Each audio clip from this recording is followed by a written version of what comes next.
Okay, so today we're going to be discussing how our former mature students have found their transition to university, but we'll start off by introducing ourselves as the hosts. So I'm Emma and this is Craig, and we are based at the Humber Outreach Programme.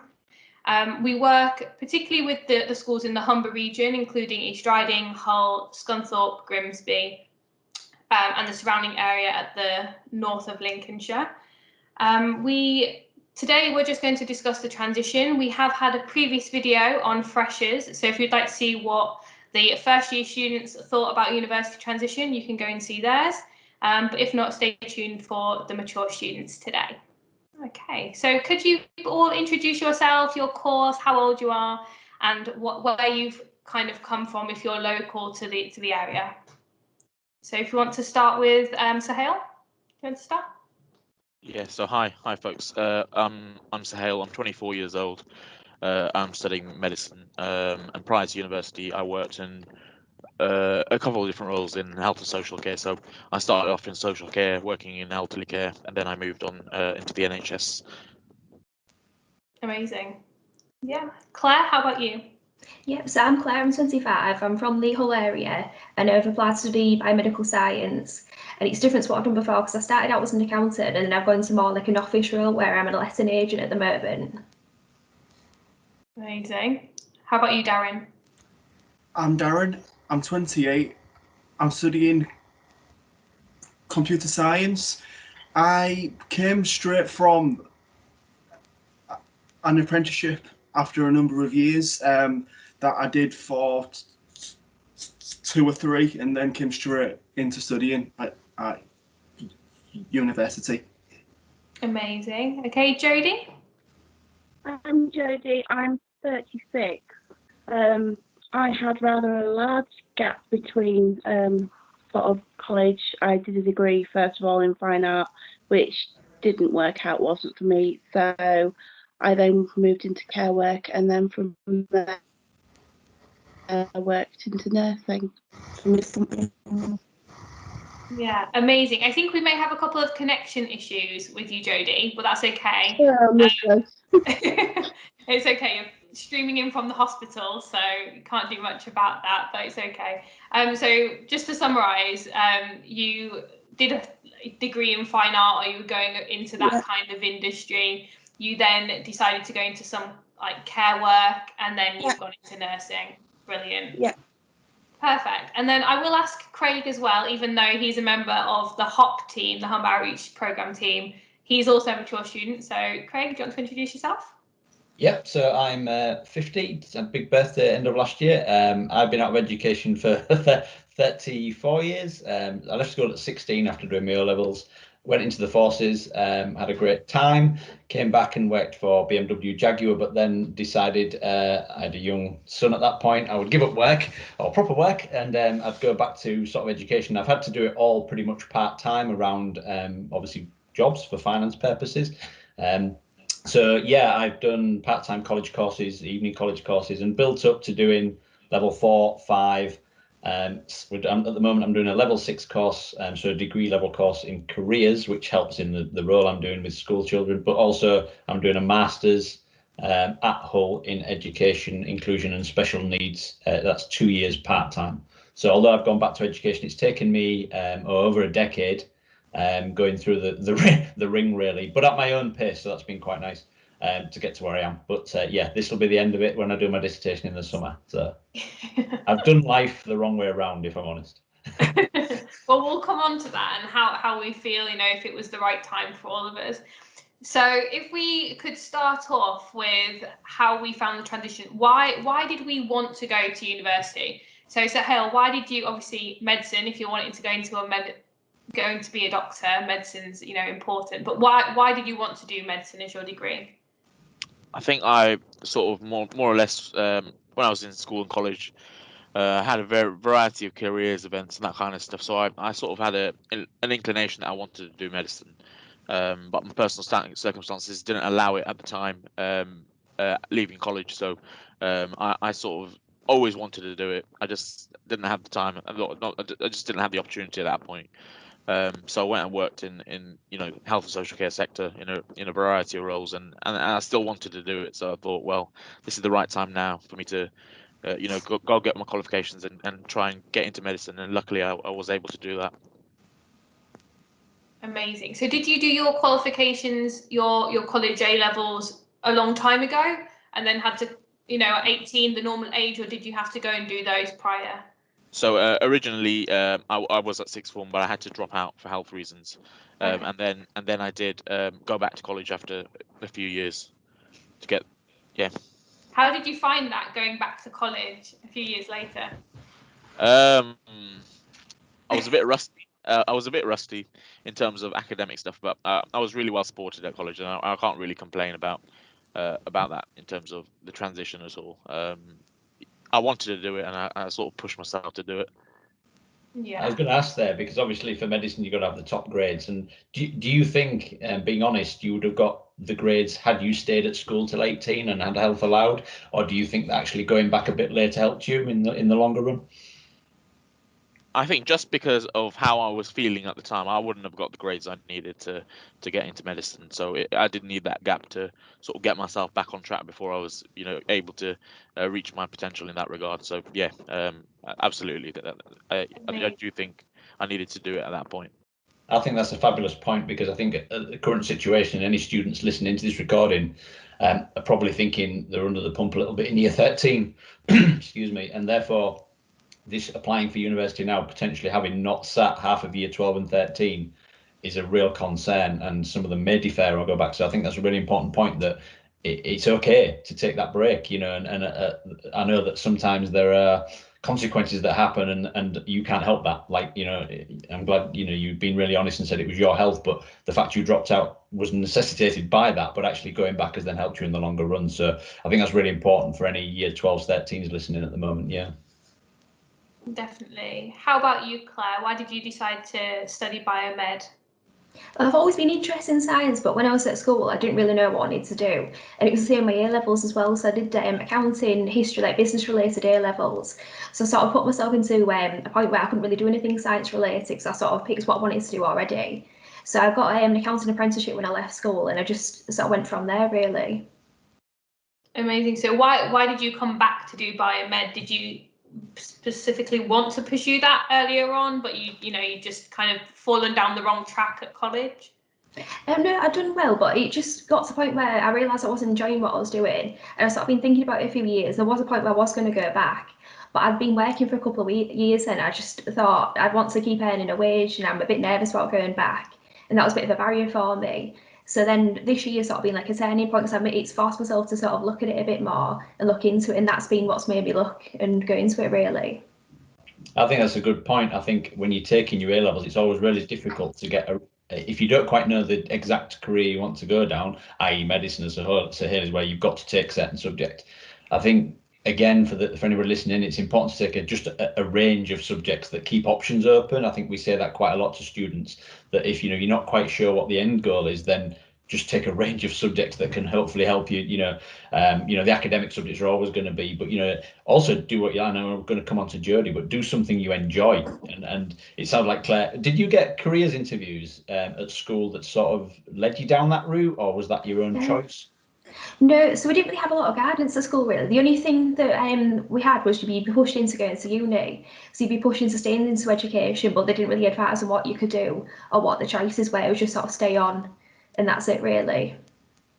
Interesting. Yeah, I think we hear that quite a lot as well. There's a huge, the programme we work on, indeed, is all about pushing aspirations up towards going to higher education at some point. I mean, that can be an apprenticeship as well, but obviously the main number go to obviously university. And I think that's a really important point, that it seems to be at the moment, that's the way people are academically pushed on, and everybody has to stay in education now till they're 18. So it seems to be natural, well, just do another 3, and it's not right for everyone, as we'll come on to those. Well, here we are talking about it as mature learners. So plainly it's not right for everyone at 18, How about you, Jodie? What made you decide that you wanted to go into nursing?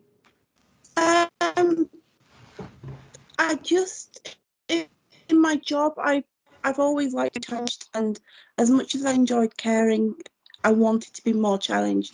I did an NVQ3 very early on in my care work, So I always had that sitting under my belt, and then eventually it got to the stage where I just felt stagnated, and I just wanted a career, and everything was right at that point. So I think we had a bit of a lag there, but that's okay. No, I think it's an important point. I think we all probably might feel the same. Just let me see if I can alter the signal. That's okay. If you want to dial out and dial back in, that's completely fine. Yeah. All right. Go right ahead. Do we feel like we're fighting? I always felt like I had to climb a ladder to get where I needed to be, where people were saying, "Oh, you haven't got the level 3, so you need to get that to get to the level 4 to get to the level." And I always felt like, hence why it's taken me so long, because I was coming from such a low start, that I think there always seems to be a barrier to jump over, that, you know, or you must get these grades, i.e. GCSEs, to get to your A-level college, or, you know, you must get this amount of points in your A-levels if you're going to go to uni. I know Sohail obviously had no choice. He was going to need, you know, top end. So I think there's always that battle, and obviously that then changes your potential university place, because some universities ask for more points, obviously. So I always felt it's a game. You were playing a game to build points or build, and I can see why some students, younger ones, would want to drop out of that, you know, and not chase the prize all the time. I think we're seeing that a lot, that you must get 120 points, and if you don't, you know, you can't go to this university, you know. So I think that's an interesting point. So Darren, what about you? You've been out of education, I think, the longest of the two previous. Me personally, I left school. I think to add, next to no GCSEs. So I went to college with an IT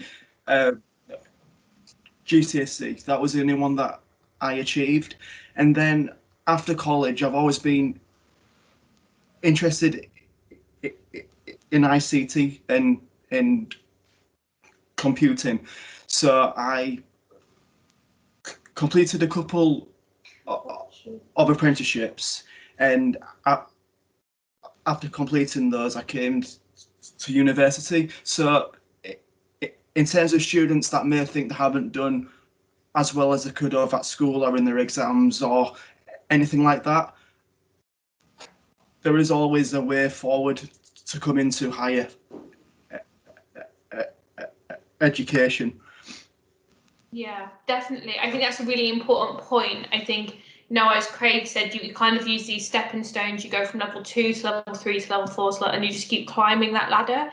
And there are always options. So if you don't necessarily pass your level 2s, so your GCSEs, if the students listening are aware of your year 10 or 11 and you're sitting your GCSEs, if you were to fail them, there are options. You would just move across on the ladder as opposed to up. So you might go out and do a level 2 apprenticeship or another level 2 qualification to then pass that to be able to go upwards. And there are always routes to be able to do that.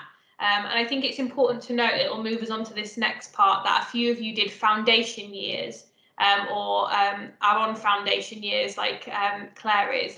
So, you know, we'll touch on that. So how are you in particular finding your foundation year? We'll start with Claire. Yeah, it's been a little bit difficult. It's been a bit strange. I've been out of education for a few years, so I think it's about 3 years that I've been out, and it's hard to sort of get back into the swing of things and sort of balance working and balance getting all my assignments done and just sort of getting back into revising really as well. I found that a bit of a struggle. Yeah, definitely. Did you find that, do you think the foundation year is kind of easing you in nicely? Or? Yeah, it is a little bit. Yeah, it's just sort of getting me back into writing to essays and taking in knowledge really. Yeah, perfect. Is it the same for you, Darren? Yes, it was a bit confusing moving from an apprenticeship while I was working and studying to then solely studying and then having to study independently as well. That was a bit of a transition that I've never had before. Independent study. Yeah. Okay, so we'll maybe pick up on barriers then. So that could be identified as maybe a barrier, and I know a lot of our students out there are kind of worried. You know, GCSE students are given a lot of help by their teachers, as our A-level students, and when you come to university you have a lot of free time because you have to study on your own. So we'll come up into barriers. So Sohail, what would you say your biggest barrier was when coming to university? I mean, I was always told that medicine is going to be tough, and I don't think you appreciate how tough it is until you're here, and then you the step up between sort of college and undergraduate medicine is huge. In terms of like the workload, it increased like quite. This is the toughest thing I've ever done, but you know, I'm enjoying it. It's a lot of work, but hopefully it'll pay off in the end. Perfect. How about you, Claire? What was your biggest barrier before coming? The biggest thing you were worried about? I think it was just making the change, really, because I've sort of been working for a few years, I've settled down, and it was scary to go from like a settled life to suddenly making this big life decision and committing to it for the next few years and hoping for the best. Yeah, so I think one of the biggest things there is maybe like routine, but also finance. I'm well aware, you know, if you want to try and do something later down the line or you apply for something, you're changing your whole life, and once you're on a stable income, I think it's a massive change. Darren, what did you think? What was your biggest worry? Well, I didn't have an awful lot of support prior to it. I'm the only person in my close immediate family that's done higher education, so I've sort of been on this journey on my own in some way. So that was a barrier. Yeah, I think we see that a lot. We, alongside finance and maybe, you know, the independent living, and we'll come on to kind of, you know, making friends and things like that at uni. That's maybe like one of the other biggest barriers. A lot of our students that we work with are first in family or first gen, however you want to call it, students. So therefore they are applying and their parents may not understand, or their immediate family might not understand the actual benefit of higher education and why they're deciding to go and getting all of this debt that we will talk about. You know, so I would say that's a huge barrier, yes. How about you, Jodie? What was your biggest barrier? I think it was the idea of, obviously, an art degree. It's not very, with your writing, it's not very academical. It's a lot more practical. Nursing offered that practical side, but there's also the writing side. So it's only through going to university that I discovered that actually I'm quite severely dyslexic and dyspraxic. So actually going to university discovered that problem and helped me overcome it anyway. Which means that now how I approach things in my life full stop is just completely different, because now it's almost like an acceptance of that.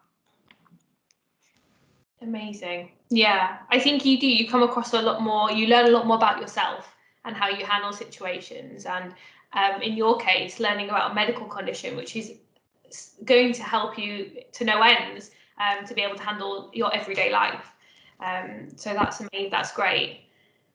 So I think the next thing we should probably talk about is going from I'm having a mental blank. Well, let's go to the finance, because I think the finance is a really important point before we get off the track, because we'd all been earning a little bit, whatever that was, and that doesn't matter. We talk to students about this, is that once you start earning and literally you've got cash in your pocket, and whether that's a 16-year-old on £100 a week, or whether it's a 25-year-old who's earning, you know, £20,000 a year, once you start earning money, to almost give that up to go back to school is a huge decision, because suddenly you are almost relying again on an external funding that in the end you're going to end up paying back, and I think that's a huge jump, even obviously for the 18-year-olds that go first through. But I think once you started earning, I mean, I'm quite lucky in that probably as I said previously, I don't think I'd have gone to university at all had I not changed career, had I not been a career changer. So because I wouldn't have needed to, I was earning very good money in a previous sector. So I think that's, but I'm lucky enough that I've probably put enough behind me that has paid for my studies. So I think I've probably gone past the point of no return almost. But I think maybe, you know, I'm going to go to Jodie first, because Jodie, you gave your age, mid-30s now. You'd been earning money for probably over a decade, you know, and a decent weekly or monthly wage. And so that had to be a factor, I'm guessing. What was your situation when you had to take the decision? It was one of those leap and then think about it moments. I'm not gonna lie, because obviously I went from earning quite a good wage actually to nursing when I started it. Now you get a bursary on top of the student loan that wasn't there, because I already had the smaller qualifications like my MVQ. That did help with part-time work, but obviously when I'm out on placement, that's a 37.5 hour week at least. So I'm not gonna lie, it's been a struggle, but there is support, and I'm nearly completed the course, so it is doable, but I'm not gonna lie, it is a struggle. Yeah, I think there's a couple of really good points there, and one is that about bursaries. So if students are listening in who don't understand what a bursary is cash pretty much that is given to you as a student, but you don't pay it back. And that's different to your student finance that you take as a loan and you will pay back to the government eventually. So yeah, bursaries, and that is available. They are available in some sectors, in some teaching sectors, and certainly in some medical. And there are also some local bursaries. So I know I'm quite local as a student, and I know there are some charities who give local students living in HU postcodes, for instance, you know, some bursaries. So it's worth looking at. I think it's worth doing a little bit of research, even if it's a few £100. It all helps, doesn't it? But Yeah. And the other thing is your part-time work, which is interesting, because I think a lot of students think they can't work around their studies, that once they go to uni, that's it. I just go to uni for 3 years. But like you say, when you're on placement, which is a position part of your course, that is probably very difficult. But actually, otherwise, you could go out and earn some money in between your studies. So I think that's important to tell students as well, because I think a lot of them wouldn't realise that was something that could happen. Yeah. I think just on the back end of that as well, by being able to put student nurse on my CV, even as a first year, that improved my chances of part-time work. Yes, definitely. I agree with that. I think a lot of companies in the surrounding areas of universities look for university students as well, and they are quite friendly and adaptive, so that they will adapt to you, and they are flexible with your hours. And there's also jobs on campus that you can get, and you know that helps because it's ran by the student union within the university. So they can monitor kind of how many hours you're doing and you're not overdoing it, and it's pretty well paid as well on campus.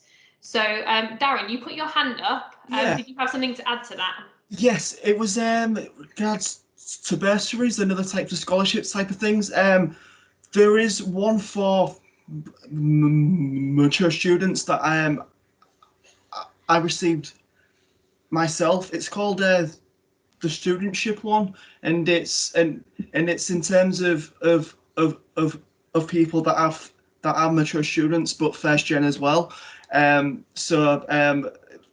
Last year I received a £1,000 scholarship that wasn't paid back because of me being a first gen mature student, which in the first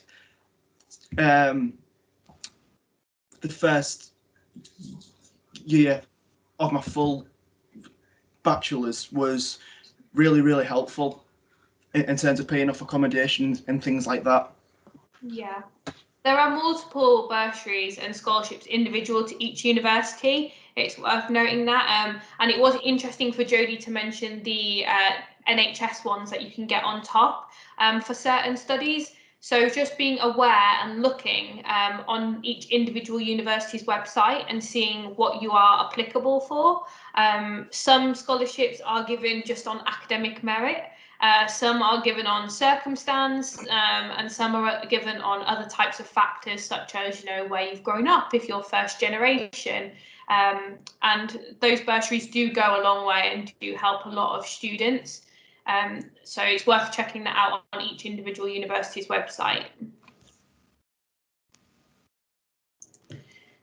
Okay, so we was talking about finance. So Claire, how was your finance experience?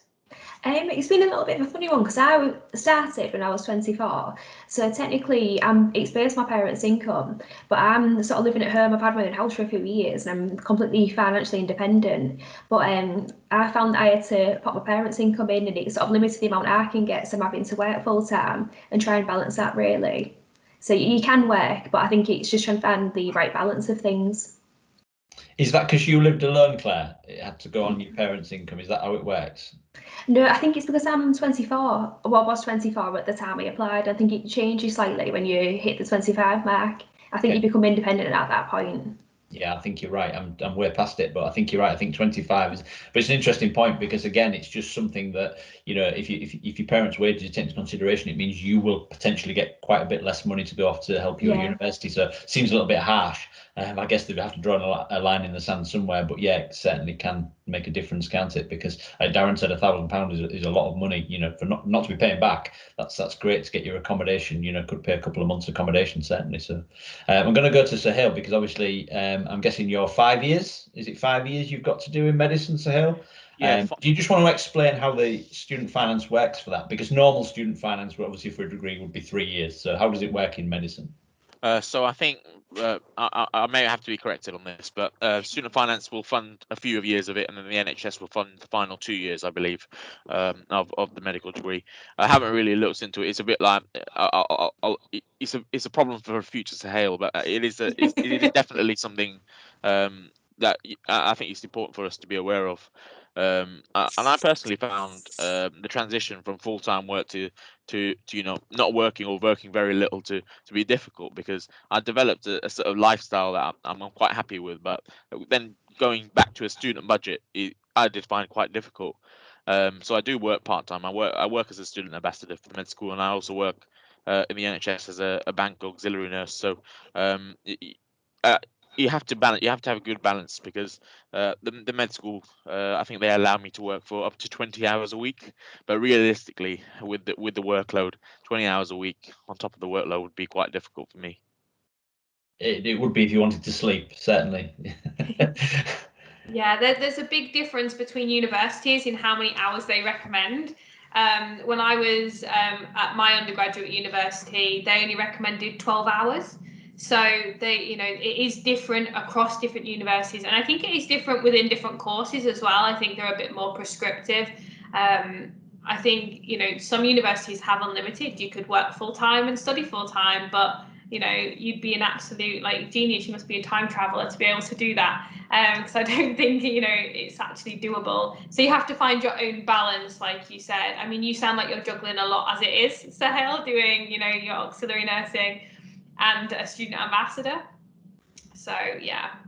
How about Craig? You just put your hand up. Yeah, just a point that I've just thought of there, because this is a really important fact, depending on what course you're doing, is actually your number of contact hours per week.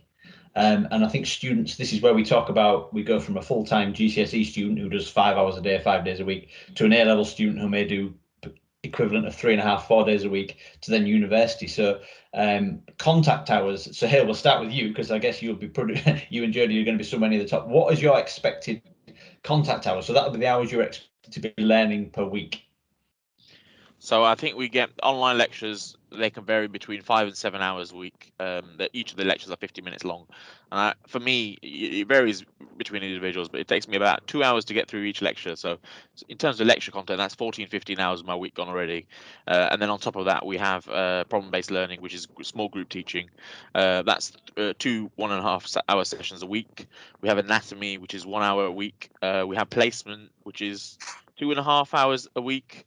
Let me think. And we also have clinical skills, which is 1.5 hours a week. So just adding those up is just, in terms of contact hours, that's 20 or so contact hours, and then that's the bare minimum. You're then expected to do further studies around that. That could, it varies between individuals. That could be like 10 to 15 hours before you know it. You're working a full-time week in education, and then anything else you want to do outside of that, you just have to sort of work around it. Yeah, that's a really important thing. I think the thing about university, isn't it? It's not the fact you just do your lessons as a student would understand it, or your lectures, is then the extra work you've got to do outside of that. And if you want to be good, you're going to have to do a lot of self-study, independent research, or time in libraries and bookshelves, pretty much. And I think that's that can be a real, for mature learners, that can be a real stark change when we, like you say, we get used to a lifestyle that actually we quite enjoyed, or we had, I do sport, and I wouldn't lose that, but I had to plan everything around making sure I could get everything in. So going to Jodie, because Jodie, when you're on placement, you are basically working a 37.5-hour week. Yeah. What about your studies if you were at university, for instance? So even though I'm on placement, just to clarify, I also have written work to do. So at every placement module, I have to produce a piece of work written to support that. If I'm in university for what's called a teaching block, that will be 37.5 hours a week. That varies on whether some of that will be lectures. It could be a reading week, in which case I'm expected to independently, as an adult learner, complete the equivalent of 37.5 hours work. That being said, because of my learning differences, it can take me longer than that some weeks. That's a really important point. I think universities are generally very good with the support they've got, especially if you're diagnosed with something that potentially you didn't even know about, or that you found out even after compulsory schooling. I think they're excellent. But of course, when you're studying on your own at home or in the library, those people are not next to you. So, it can take longer. Any students listening in who are dyslexic know that for a start they would get 25% more in an exam, for example. So they know that extra time they would need or a reader, for example. So, it's important to say that I think universities are very good in general, and we work across many universities. I think they're excellent with their support. However, they can't be there 24/7 sat next to you, of course. So, Claire, what are your contact hours across a week on average? So we probably do about 5 hours a week at the moment. It can go up to 10 sometimes, but we're expected to do a lot of work in our own time. We have to do a lot of essays, a lot of assignments as well. So we sort of get given our own learning to do as well. We have like extra reading we need to do. So I think you can probably do up to about 20 hours. It'll probably step up again next year, I'd have thought. Yeah, it does tend to build up. They tend to hook you in the foundation year, don't they? And then obviously it's going to increase. I think all of us will agree, and we'll come to Darren as well, because obviously he's in a slightly different sector. But I think that time management is a key skill. I don't think I had it at first. I think you have to find it, because if you don't have it, you're in big trouble. I'll be honest, because there's no way you could do your reading, have the life you had before, do your work, part-time work, etc. That is just not possible, is it? So, Darren, how about you? What's your contact hours? So I've got about 5-6 hours a week of online seminars on Teams, and then there's about 10-12 other recorded lectures I need to watch. And they're about half an hour each. So that's another sort of 6-8 hours. And then there's assignments and other types of quizzes I need to constantly keep on top of. In all honesty, I still haven't mastered the time management side of it. I still haven't mastered it. It's difficult for me, but I'm getting there. I suppose that's an important thing, though, because a lot of us are studying from home. Apart from probably some of sorry for the medical guys, might have to be in now and then in the labs or whatever. But I think that may be even more difficult because you could be doing a mix. How do we feel? I mean, we'll start with Darren, because obviously yours being computer or IT based, I suppose you can do it from anywhere. I don't suppose it would make a huge difference. But how do you find it, the fact that actually you're remote, or you're not next to your lecture, or you're in a lecture? How do you find that? I'm more of a face-to-face learner. Like, I am studying a computer course, but it doesn't necessarily mean that I like the whole remote learning side. I'm more of face-to-face and taking notes while the lecturer is talking. On a computer, it's easy to disengage so easily. to disengage, and I do find I do that a lot. That is a brilliant point, because there's year 13s, 12s, 11s, 10s who are listening into this, who have been remote learning probably half of the last year on and off. I've been in schools where remote learning is actually taking place only yesterday. And, you know, seeing students just with headphones on 5 hours a day, sat in front of a screen, social distancing with no engagement with their friends is mind numbing. There's no way you can remain on task for that amount of time. You wouldn't ask it of an adult. So I think we're all similar there. So Claire, how are you finding it? I mean, obviously it'd be all online at home, I'm guessing. Yes, I'm actually really enjoying it because same as Jodie, I found I'm dyspraxic and dyslexic, and I'm actually quite deaf as well. So I like online learning because I can go back, watch things. You can put subtitles on. I can ask questions if I'm stuck.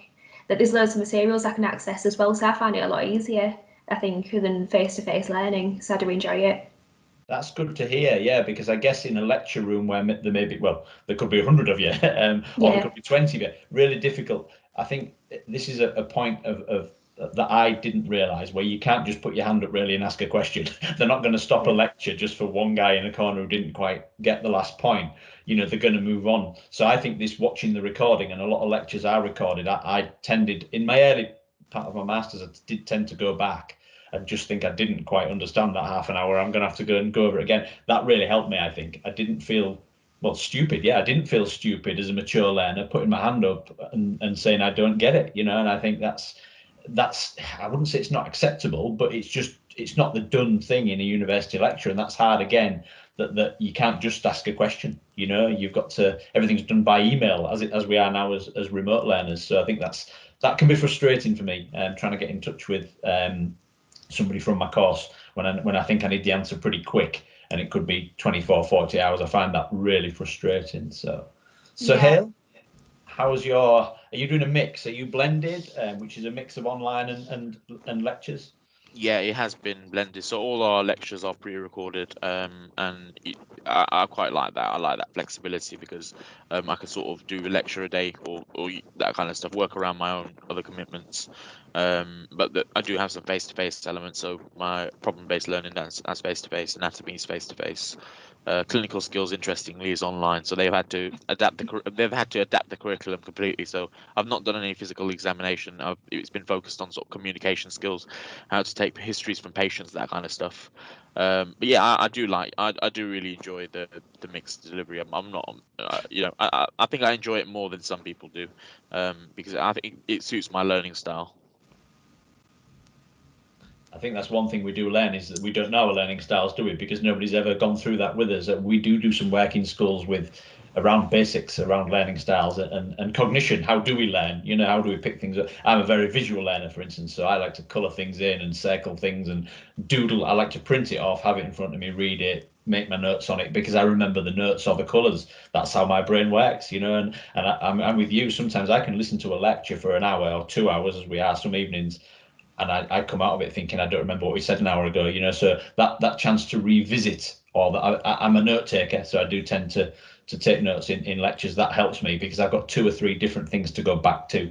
But again, like you, I can do it in my own time, and I quite enjoy that, because some days I'm not up for uni work. I've got to be honest. You know, I take a day and I think, well, I've got something to do in the morning for work, so therefore there's no way I want to do my uni stuff in the afternoon.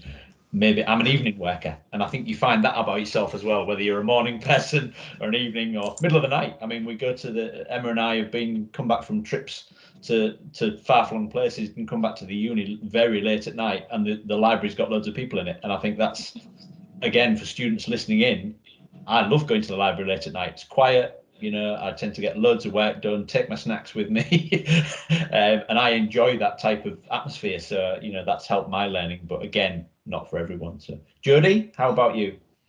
I don't know how the first years are doing it, because obviously there's a lot of physical side of nursing to learn before you fit for placement, so to speak. But for us, everything university-wise has been delivered online. It does mean that if I want to pause and just grab a cup of tea, I can do that. You're saying, like, people who have got 6 hours of online learning, it's even our lectures are broken up so that where we would have sat in a lecture theatre for 2 hours, now is recorded, it's recorded in sort of half an hour intervals, which is recommended for learning. You're not supposed to sit and look at a computer screen for that sheer amount of that time. It's not good for you. And then obviously the placement side of learning, that's physical, that's hands-on. What about the communication from your university about the return to normality, or should we call it semi-normality? Has there been much communication about how the future looks? Maybe from your next academic year, for instance. To be fair, no. I think nobody knows. I mean, I come into work to my placement, and each day it could be we're doing this now. The next day it could be we're doing things now. I think having worked the initial side of COVID, the gaps between things changing are growing wider. But it is very difficult to predict what will happen. I think as much as possible, university's been keeping in contact, but I think sometimes some things are going on in the background that we don't necessarily know about. So we do panic and have to kind of take a breath and wait for that announcement to come. Yeah, I think because you're sort of at the front line anyway, aren't you? Obviously with NHS, so you're seeing both sides of the fence, I guess. And I think the lack of news is always the worrying thing. I don't mind if they're firing emails to me to tell me what the update is, but I think when you go a couple of weeks and you've not heard anything, you're always trying to second guess yourself and wondering what will my next semester look like. Or yeah, I mean, obviously our tutors are always just an email or a phone call away. Same with our mentors when we're in placement and our practice assessors. But it still is that more news would be better. Yeah. Okay, how about you, Claire? Do you feel like the university itself is in touch with you enough, giving you updates, or would you prefer more or less? I think I'd prefer a little bit more, but I think there's only so much they can do as well, because they've been quite clear on who was coming in, who was not coming in as well. So we always knew that we'd be sort of working from home, would be online. But yeah, it's been a bit unclear sometimes. Yeah. And obviously a few of you are in student accommodation, I take it. Obviously, Sahil, it'll be a bit different for you because you are doing some interaction face-to-face.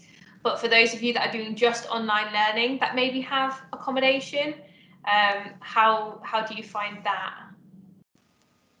So Darren, did you say you had student accommodation on campus? I was in accommodation in first, but because of not knowing how it would be in September onwards, this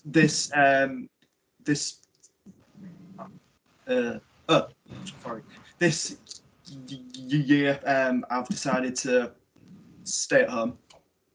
Yeah. Do you, obviously, Sahil as well, do you find that accommodation's quiet at the moment? Is there a lot of people there, or is people working from home? It is quiet at the minute, which for me is a blessing. I'm quite happy with that. I'm happy with the quiet because it allows me to focus on what I need to do without any distractions. Which ordinarily at university you would have that. It would be bustling. People would be going on nights out. You'll be hearing that. At the minute it's just quiet, which for me is fine. Some of my flatmates have gone home, so there's only 3 of us in the flat at the minute. The rest of them are at home, working from home.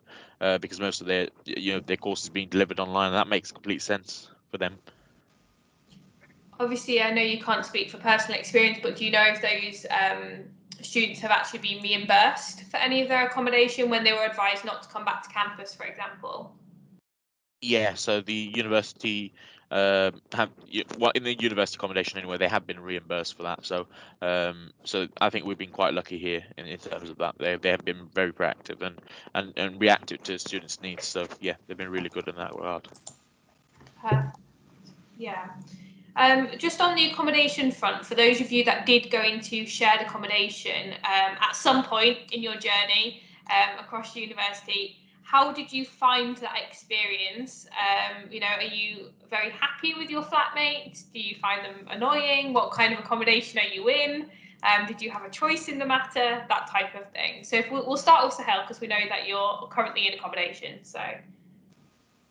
I've been quite lucky actually. I think my flatmates and me get on very well. I know of cases where that isn't the case, but I've been quite lucky to have flatmates. So for example, next door to me, yeah, my flatmate, me and her get on very well. We have similar shared interests, so I'm quite into wrestling. I've always been into wrestling since I was a child, and you know that's quite. People usually grow out of it by the time they're my age, but I really haven't. And I found that she also likes wrestling, so often we'll spend evenings in the kitchen watching wrestling, which is perfect. I love it.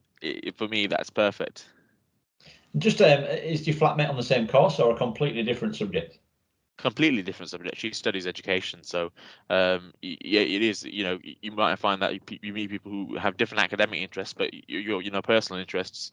You may well find that you meet people who do have those in common with you. That's a really good point, isn't it? Yeah, because I think when you book your accommodation, you're never going to, who knows who you're going to end up living with. And you know, you can have shared flats, as you say, or people can choose to live in single rooms, obviously, even at the local university. So, you know, there is that choice. But you're right. I mean, in the end, you're living with another adult. And I think, again, as mature learners, that can be quite tricky. Because, you know, you may get paired with a younger person or, you know, and your interests may be miles apart. So there is that as well to think about. Yeah, you're right in the fact that we certainly know that some people who don't get on in their flat, and that's important to know. I do think universities do give a little bit of choice. I mean, I think you can choose, you know, people with, like you said, similar likes or similar course. But generally, you could be with people completely off your course. Emma, going back to you, who were you when you were at Birmingham? Who were you with? I had a bit of a rocky experience with my living situation at university. I got my fourth choice of my accommodation, so we had to rank our choices. So like that wasn't great to start with. And then I got put with, there was 11 boys and 3 girls. Well, there was 4 to begin with, 4 girls. So we were a flat 15 to begin with. I shared a bathroom with one other girl, which was okay. But we were in duplexes at the end of our corridor, and all 11 boys shared the same communal bathroom, which never went in. Was not going to be good. But, you know, we didn't all get on. There was no way 15 people were all going to have the same similarities and get on perfectly. And I did find, you know, really petty things like stealing my sugar, and you know, that soon turned to salt. I soon put salt in there to stop that from happening, and you know, things like that. I think you will come across people you don't necessarily get on with, because you're not going to get on with everybody. But hopefully, you know, with a bit more smaller accommodation now, I know the average is between 4 and 6 in a flat now, which is so much better, because I think you become a lot more close-knit than, say, our group. We kind of had little cliques within our flat, for instance, because it was so big. So, Darren, how did you find you were first year on campus? How did you find that? Yeah, I stayed in the on-campus accommodation, and my flat was fantastic. There were really, really nice people, all on different courses, so there was a lot of diversity there, which was great. Got to meet so many different people with different backgrounds, different experiences. Yeah, it was a great experience. When on a couple of nights out prior to the COVID disaster, and then yeah, since like January last year, I've been staying at home mostly. And Claire, have you ever been on campus, or have you always lived in private accommodation? Yeah, so I've always been at home, and then I moved out. I just saved up and just bought a house. So I've not really lived in a shared house or anything like that, and I've always studied in Hull as well, so never really been to student accommodation. Okay. How have you found living privately then? Because I suppose you keep in I think it keeps everything separate, doesn't it? Your university is separate to your life almost, whereas I think when you're on the campus, it becomes obviously all integrated. How have you found it? Are you happy with that sort of setup where it's keeping your work life away from your study life, I guess? That's it. It's nice. I worried a bit because I thought I'm not going to meet any friends. Obviously, I've not got accommodation, and being a little bit older as well, I thought there's going to be no one else my age, so I might not make friends. But it's been completely the opposite. Everyone's still being really friendly, and you still get to meet people. So I found it really positive. Yeah, definitely. I think you meet friends from different sectors. So you'll meet friends from your course, then different friends on your accommodation, and you kind of create these little bubbles that eventually you may mix and match with people. But you do create these separate bubbles of friendship groups. We'll maybe touch on sports and societies in a little bit after we've spoken to Jodie about her living accommodation. But those types of bubbles, there's lots of options to make friends. Sorry. It's okay. How did you find your accommodation, Jodie? I moved. I'm not from Hull, so I did move into not university like student accommodation, but for the first year, because I left it so late and moved to uni so late, I did move into a shared house, but that was with much older students anyway. And then I've lived on my own after that. Yeah. So how did you find that you made friends quite easily still, even though you were in? Yeah, obviously nursing is a huge cohort. There's hundreds of us. So within my academic tutorial group, made friends there.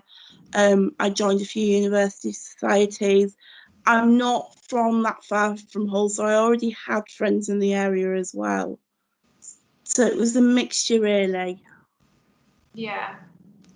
It's important to pick up that obviously you guys will have had obviously friends that prior to attending university. What did those friends think when you said you were going back to university? Were they all supportive? Were some of them thinking, well, why? Obviously, same with your families. Were they very supportive of the decision? Jodie, do you want to go first? Yeah, my mum's been nagging me to go back and do my nursing for years. So was supportive there, and I think my friends were all supportive. But I mean, obviously, a few of them did the "do you know what you're letting yourself in for?" But it never came from a place of don't do it. It came from a place of think about it and then do it. Yeah, definitely. What about you, Claire? Yeah, my mum was the same. She was really keen for me to go back to uni, and then my friends have been really supportive as well. They similar to Jodie, they sort of said it is difficult, but it is doable, and yeah, they've all been really happy for me. Yeah, perfect. Because we may find, some of the students listening in, their parents sometimes may want them to go down a particular path. They may want them to go down an apprenticeship route, or they may really want them to go to university, even though they don't want to go to university. And it's important to cover that, that it's down to the individual. Yes, take in the comments of people around you, if they are, they're justified and they've got a reason for them. But also, ultimately, at the end of the day, it is your decision that you're going to take. So, Darren, how was your process? Did you have a lot of support from friends and family?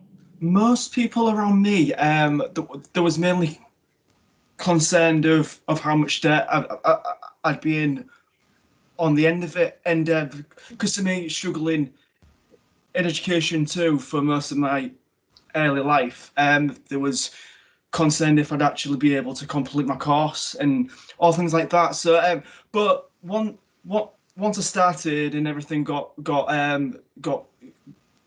moving on with the foundation year and then into first, and I noticed that I was coping well and getting my assignments finished.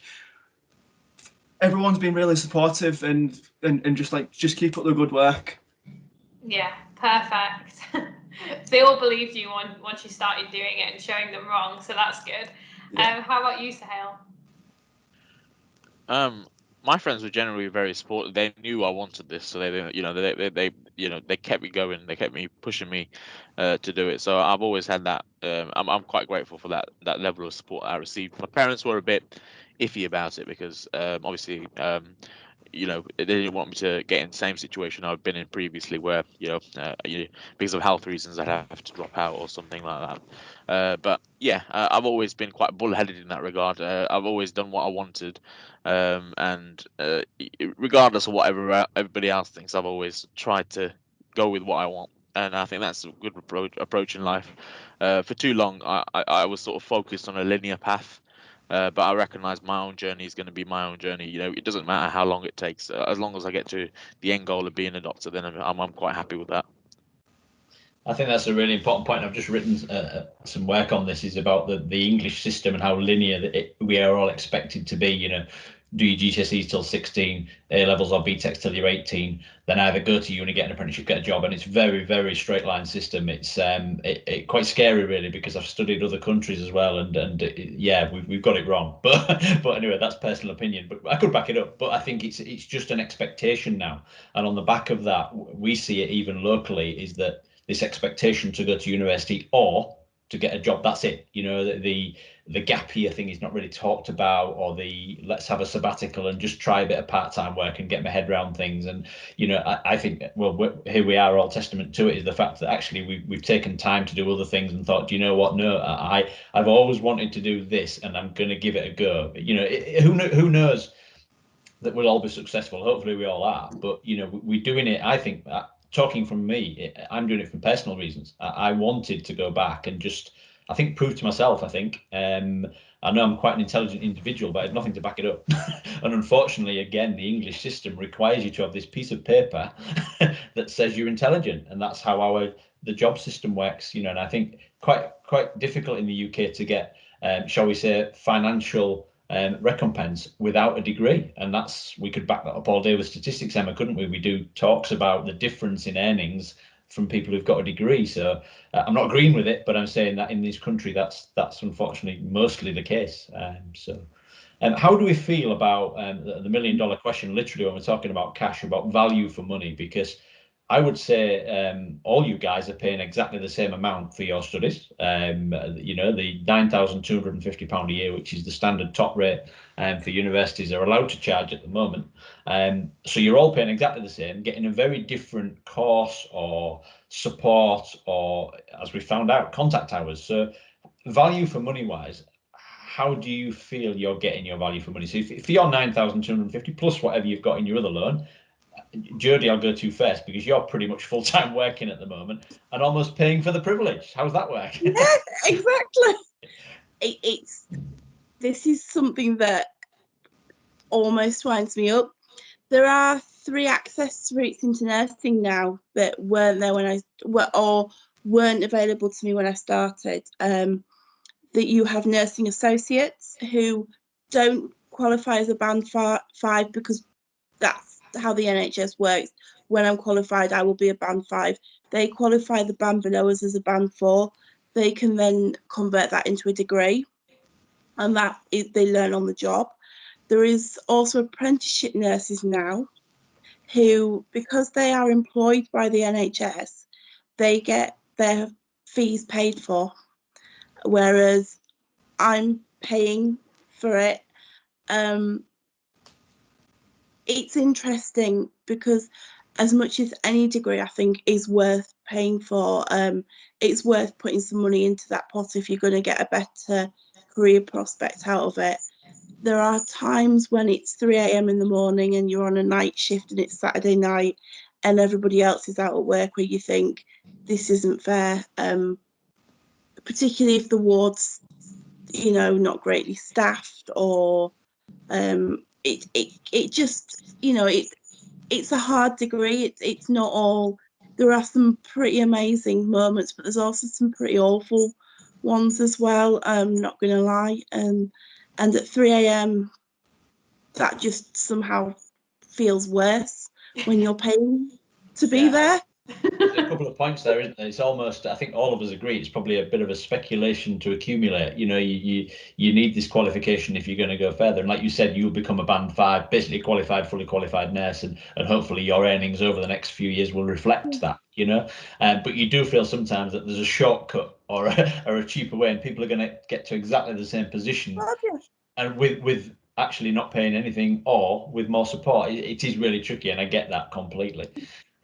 So Hale, let's go to you, because you know, you if I'm being honest, yes, you're working probably the most hours out of all of us, so therefore you would probably say you are getting your value for money, although you may not agree because of the time you're having to put into it.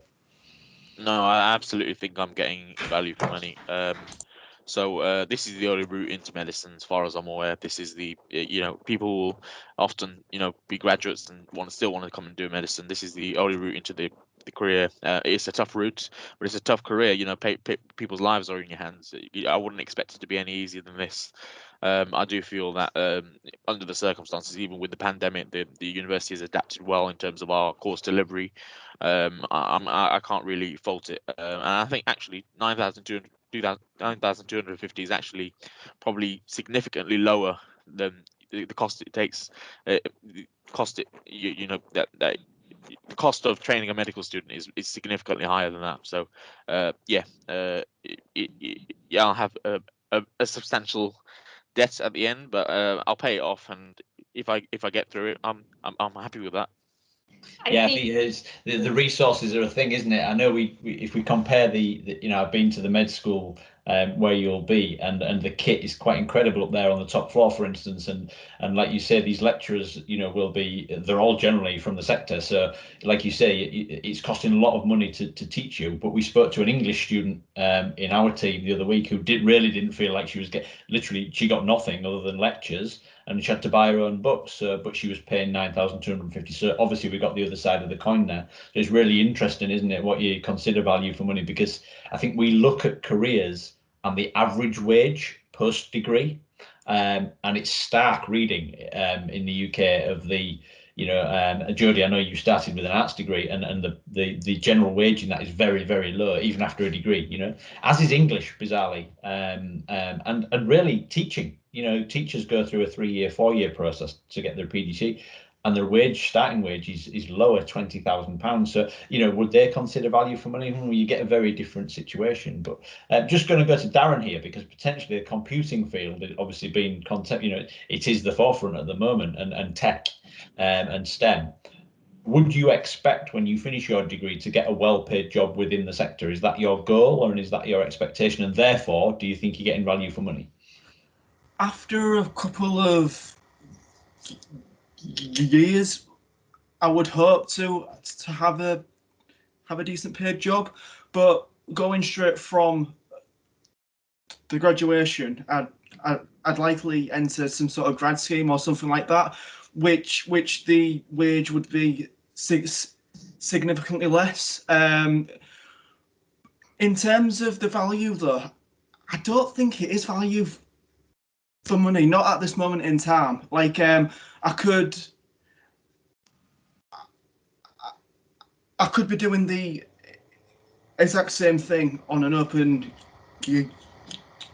university course and paying the £3,000.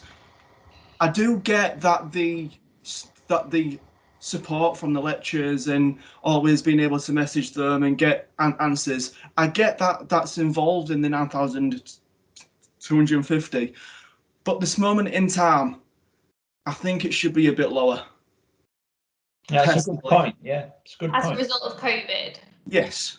Yeah, because everything moving online. Yeah, I think it's a really important point. I mean, Craig just did mention previously about another student that we spoke to last week, the English student. But I mean, to be fair to them, she was just saying she only bought her books, wasn't she? Like, she had to buy her books on top of that, and then only had her lectures. So do you feel like you're only paying just for your lectures, basically? Ultimately, yes. Yeah. Can I just ask, just out of interest, because I don't know the answer, Darren, how long would an open university cost to do the same as you're doing now take? It would be the same as 3 years. So okay, in terms of that, it would cost the same as 1 year of a full, or a little bit less of 1 year than a full degree. That's really interesting. Yeah. At university. So I know some open universities courses can take 5-6 years, for instance, and obviously you can't do every university degree online, obviously, with the Open University, but they have been popular over the last few years. It'd be interesting to see how that continues post-pandemic, I guess, and see whether people do. Yeah, it's a fantastic addition to the education sector. It's fantastic. A lot of my friends have been doing an open university, and they can't recommend it enough. I think that has been generally the way over the last couple of decades, is to go for mature learners. Mature learners have generally looked at the Open University because they can carry on working and do their studies around it and not lose the wage potentially. So that has been the Open University has survived on that, if I'm honest. So it'd be interesting to see how that goes in the future. And Claire, how about you? How are you feeling? Because although you would be obviously doing lab work, if you were, you were at the uni, and a nice mix. Obviously, you're just online learning at the moment. So how are you feeling about paying your money for this year? I'm not too bothered about it. I think, considering the teaching we've got, they are really good teachers, and obviously they put so many years into learning and they put loads of hours into education, that I don't feel like it's that bad value for money. I think some courses, I think it depends what you do and what you're going to do with it as well. So my partner, he works in IT and he's gone to uni, and for him it's been really beneficial, but he does work with people where they've just done an apprenticeship and they didn't go to uni and they're at a similar sort of job, so they didn't need to go down that route. I think that's really important when you look at the different job prospects and why people are essentially doing the degree they're doing. We have spoken to, and it seems to be more of a common theme across freshers, where they, didn't necessarily know what they wanted to do. They knew they wanted to go to uni, so they picked a topic they were interested in. Maybe like yourself, Jodie, with fine art, they picked, a topic they were interested in, and then that is where the issue can sometimes arise, where they're not necessarily doing something they're enjoying as well. But you all seem to be knowing what you want to do at the end, and you all have a reason for why you're doing your degrees. So that's great. I think mature learners come in and they know exactly what they want to do and why they want to do it, and they've thought about it for multiple years, so they know why they're doing it. So it's a bit more thought out, maybe. I think we should try and wrap this conversation up a little bit. I think we've been recording for at least an hour and 10 minutes, so we'll keep going. I think just lastly, what I would like to ask of the four of you is if you could advise the current students that are listening in that, year 10, 11, 12, 13, what would you say to them regarding university? Would you say go straight away, or would you say, do it when the time is right? What advice would you give to them right now? Let's start with Sahel. Yeah, I think from my own experiences, I think you have to go when it's right for you. So for some people that will be at 18, for others it will be 25, for others it will be in their mid 30s. You have to do what's right for you, essentially. And I know that at the time it can seem like a lot of pressure. I remember when my friends were going to university, I felt quite downtrodden about it because it's what I wanted to do. It's what I want. I saw them enjoying themselves at university, making friends, partying. This is all stuff I really wanted to do, and I felt like I was missing out on at the time. But I don't think I would have been able to cope with the program at that point. So I definitely think it is about what's right for you. And as I said before, it isn't a linear journey. Your own journey will be unique, and you just have to go with that. Yeah, definitely. How about you, Claire? Yeah, I'd completely agree. I think you need to go when you know what you want to do. I don't think there's any point going when you're not sure, because you'll end up doing something you don't want to do, and I think you'll find it hard to follow it through as well. So I feel a lot better because I've obviously gone back at 25, I've had longer to think about it and I'm more dedicated and I've got the time to do it now, and I know what I want to do with it. Definitely. I think it's important that you know what you want to do, and I think that's going to be a common theme as we carry on. How about you, Jodie? Yeah, absolutely. I mean, at 18 to sign up for what is that amount of debt, if you're not sure about it, just isn't worth it.